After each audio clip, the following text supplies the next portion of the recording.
Hey, what is up everyone? Welcome back to another Gundam review, and today I'm taking a look at some more Robot Damashii A.N.I.M.E figures. The last one of these I took a look at absolutely blew my mind, so I decided to take a look at some more. Today I'm going to be doing two at the same time, just to get through the backlog pretty quickly. Of course, that is the Gym Sniper 2 and the Zaku 2 High Mobility Type Black Tri Stars. Once again, this video not possible without those awesome people at Hobbylink Japan. If you want one, link in the description. Now here we go. First up on the chopping block is the Gym Sniper 2, and I have to say I love the Gym Sniper 2, one of my all-time favorite gym designs. This right here looks spectacular for such a small figure. For the most part, all the colors look absolutely and utterly perfect. The little detailing everywhere looks great. The verniers are red on the inside, around on the back of the elbows. All those grey little sections there, those are separate plastic parts. We've got that clear green section in the head, metallic green on the head cameras, that little Fetty symbol on the chest, and all in all the detailing and color looks fantastic. The little bit right there on the neck, that is done with paint. It does look a little bit rough, but again, this is tiny. And the only real negative aspect I could mention is the seam lines in the legs and upper arms. These aren't too noticeable from a distance, but up close, they can be a little bit on the obvious side if you're picky. All in all though, looks beautiful.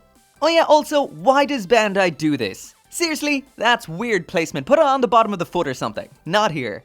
So now jumping over to see what Zeon has for us, and here is the Zaku 2 High Mobility Type, and of course this is in the absolutely sick Black Tri Stars color.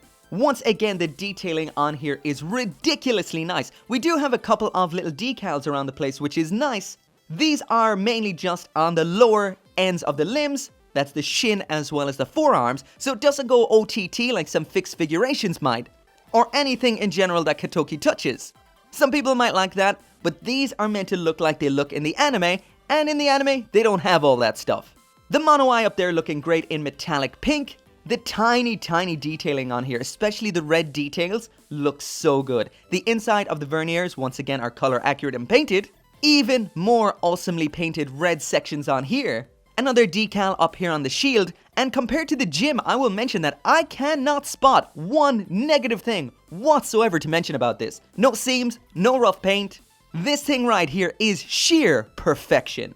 On top of that, there seems to be a nice glittery sparkle in this darkish purple color that's on the crotch, elbows, feet, and some of those pipes. This is perfection. So besides the looks, let's move on to the next aspect that makes the A.N.I.M.E figure so damn awesome, and that is the amount of accessories they cram into the box. This is ridiculous. So first up in here, as for manipulators, we've got 10 separate hands. That is 5 pairs, which is fists, standard holding hands, trigger finger holding hands, widespread open hands, and these open hands with slightly curved fingers. In here we also have this little handy dandy rack for storing the hands that aren't in use. Moving on to the weapons, and the first weapon we have in here is the bullpup machine gun. This is in grey. We do have a metallic green on the lens there. There is what it looks like attached into the hand, and all in all, looking pretty cool. Next up then, we do have a pair of beam sabers with these included beams. These look so much nicer than what you'd get with gunpla. These are extremely light catching. They really just seem to glow. They look so good.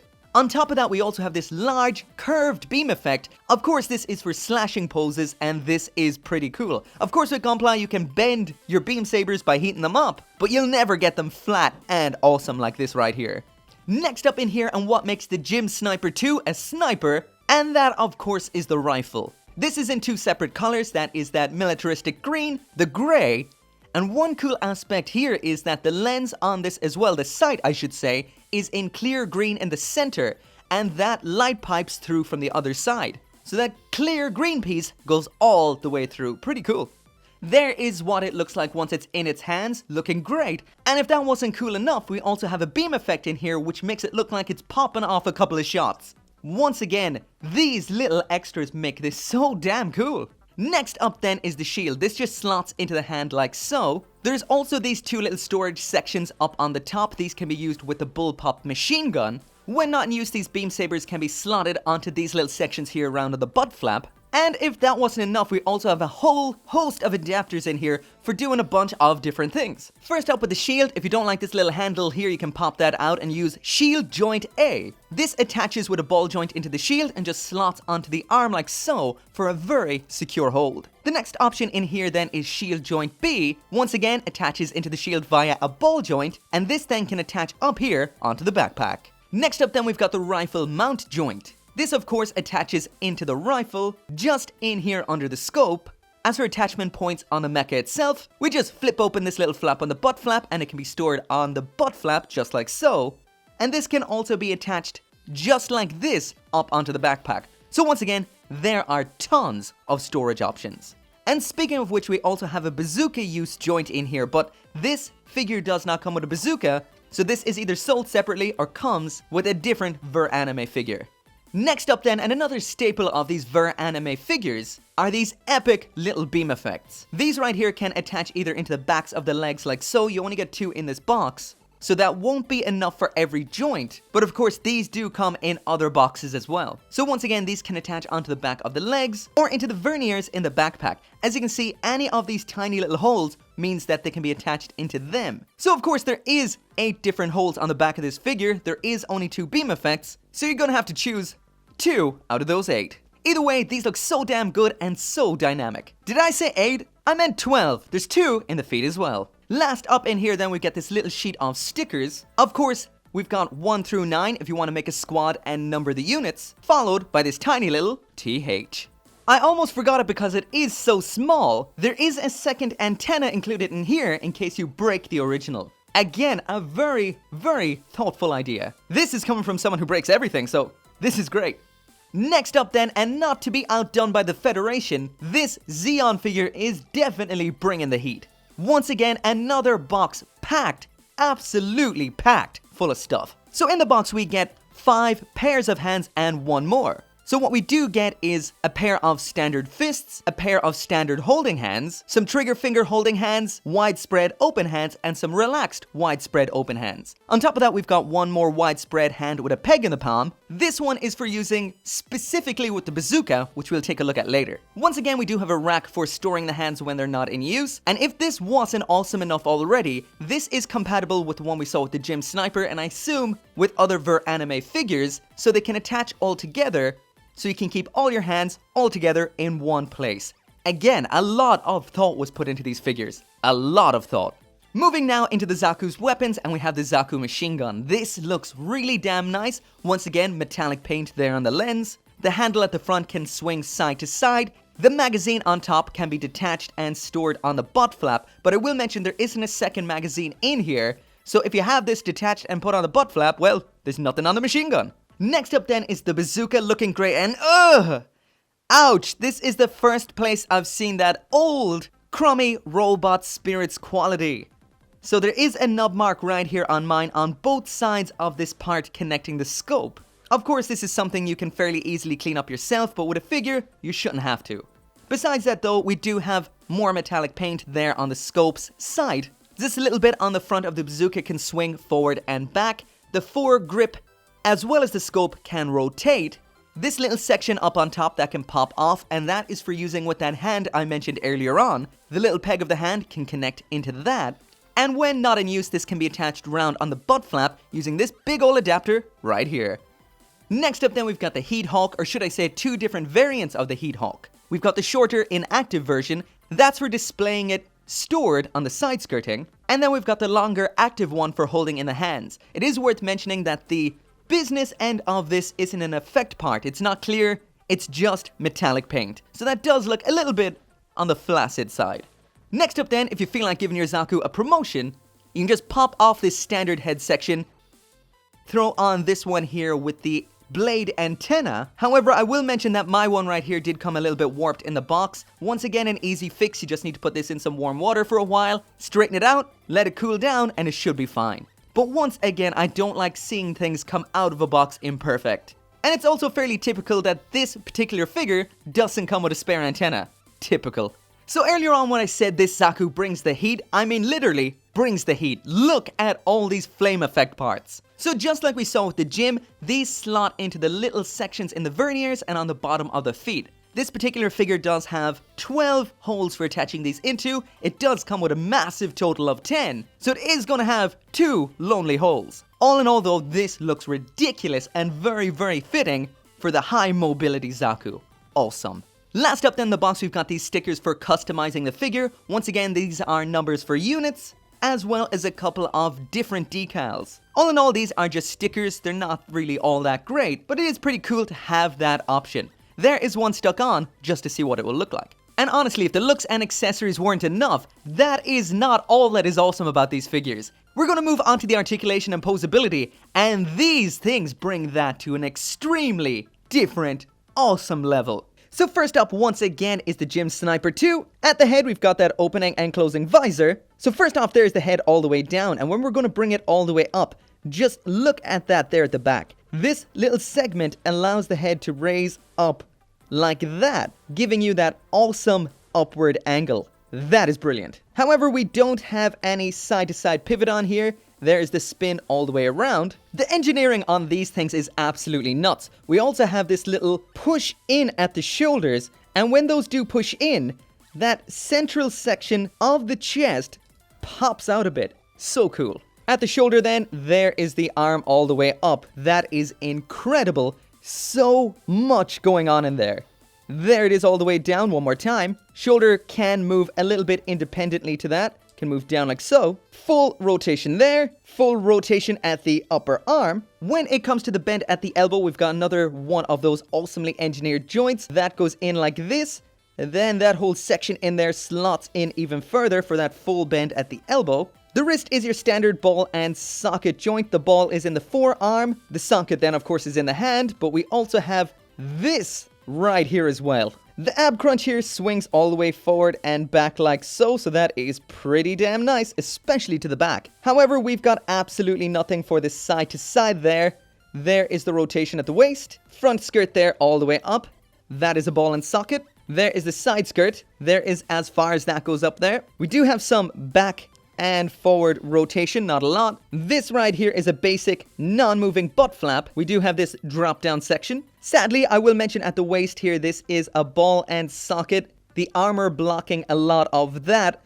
This is Bandai once again keeping this too anime accurate instead of splitting this section, which they should have. We do have a cool hinge in here, which allows this to move out and forward. One more time, there it is all the way forward. There it is all the way into the back. That allows the leg to kick up further to the front. And as for that kick to the front, there it is all the way up. Pretty damn good.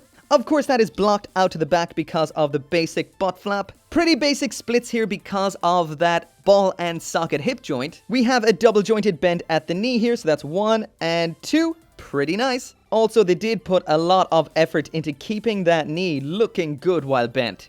At the ankle, we've another extremely intelligently designed ankle. So we've got a whole lot going on in here. First is this forward and back pivot right here. This right here is a ball joint that gives it a little bit extra, mainly when it comes to rotation.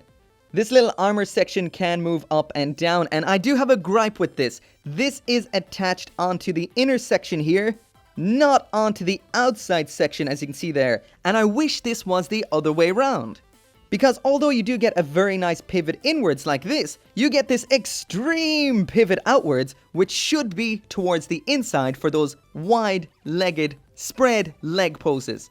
Honestly, this is quite good because it can keep its feet flat on the ground with the legs spread that wide apart, but the legs do spread further apart, so it would have been nice to see those feet turn in a little bit more. Next up there, we've got a pivot up to the front, downwards like so, and lastly then, a bend right here at the toes. So, all in all, this is very impressive, but it's just not on the same level of impressive that I saw with the Hygog, and also not nearly on the same level as this absolute beast right here. Now let's take a look at it. So articulation-wise, this Zaku right here is one of the most incredible things I have ever laid my hands on. So let's go. So first up at the head, there is the head all the way up, and for a Zaku, that is incredible.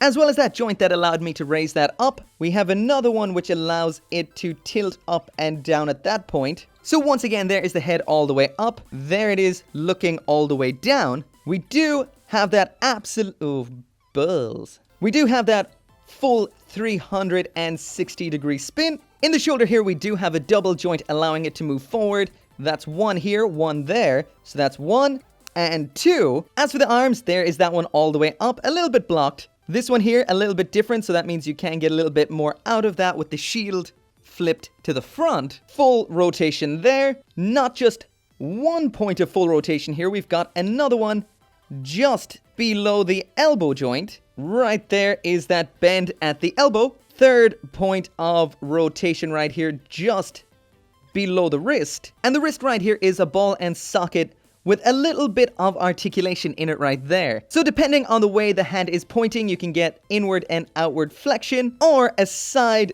to side movement like that, but not a whole lot. As for the ab crunch, this thing has a fantastic design. There it is all the way to the front. You can see this rear section back here pulls up and out. So one more time, there it is all the way to the front. There it is all the way to the back. And on top of that, this does have a double joint system inside of it. And if you hyperextend that, it will pop one of the joints. But when you do pop that joint, you get even more out of that. Just like this, which is sick for flying poses. It is quite easy to pop back in. Just flip that joint upwards and then just push down fairly hard. Maybe not the greatest idea if you're afraid of breaking it, but it does give you that little bit of extra as an option. Also, this is something I've never seen before, a waist. Giggity giggity. The side skirts are attached by a ball and socket, and I will mention that these are quite loose and knock off pretty easily, so be aware of those while posing. The side skirt is on a simple but solid hinge. Flips up like that. Once more back here, we do just have a basic butt flap. This little segment, this little segment right here can flip up and close up just like so. Just like with the gym, this does have a waist joint that can shift forward. Of course, this allows the Zaku to kick up much higher. Out to the back, once again, it is blocked a bit by that butt flap. If you swing that joint forward, you get a little bit more out to the back. Once again, these are ball and socket joints, which means, well, not too bad for the splits. Better than the gym. We don't get the full rotation up here at the hip, but we do get quite a bit. Right here we have a double jointed bend at the knee, very nice. Again, this is a very nicely designed bend at the knee. It keeps the knee looking pretty cool while bent. This section here rotates, this moves around in there, so that does not get in the way of the bend at all and looks pretty natural when bent. Down here on the ankle we've got not one but two of these flappies. These verniers can't move around, however I did forget to mention these ones up here can move around on a ball joint ever so slightly. There is a whole lot going on down in the ankles here. So for the forward pivot, this moves out like this, then up even further. This does look incredibly unnatural. But this is intended to be looked at from very specific angles. So from the front, it will look fine. From the back, it will look a little bit weird. Even inside the foot at this point, we do have a lot going on. So this is one absolutely crazy joint.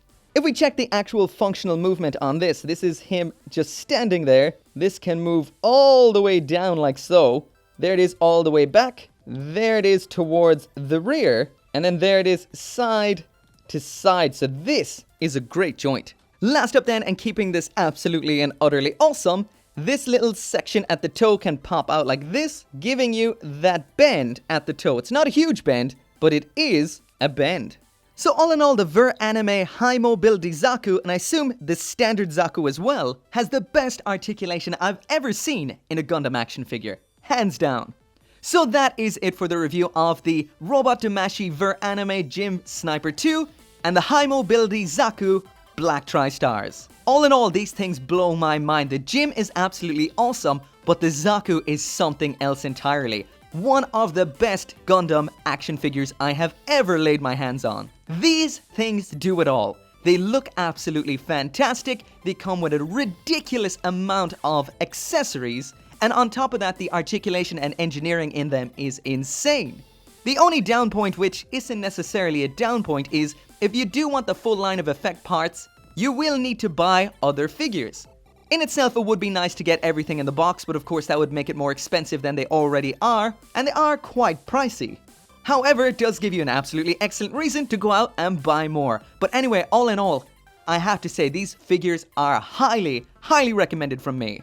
I don't usually rank action figures per se, but I'm going to start getting into ranking them. So, the Gym Sniper 2, that is gold tier. The Zaku, 100% Gundarium tier. This thing is insane. Personally, I haven't taken a look at any of the earlier released Zakus from this line, that being the standard one and Char's Zaku. So to any of you guys who do have those particular figures, let me know down in the comments, and let everyone know down in the comments, is the articulation this good, and are the figures in general this awesome? Once again, I have to say I highly recommend this figure line. If you haven't tried them, you have to try them. Of course, if you want, there is a link down there in the description and you can get yours at Hobbylink Japan. I will definitely be taking a look at more of these guys. They're so cool. If there's any ones you do want to see, once again, let me know in the comments. And as always, thank you very much for watching. Make sure to come back for more Gundam reviews, and I'll see you next time.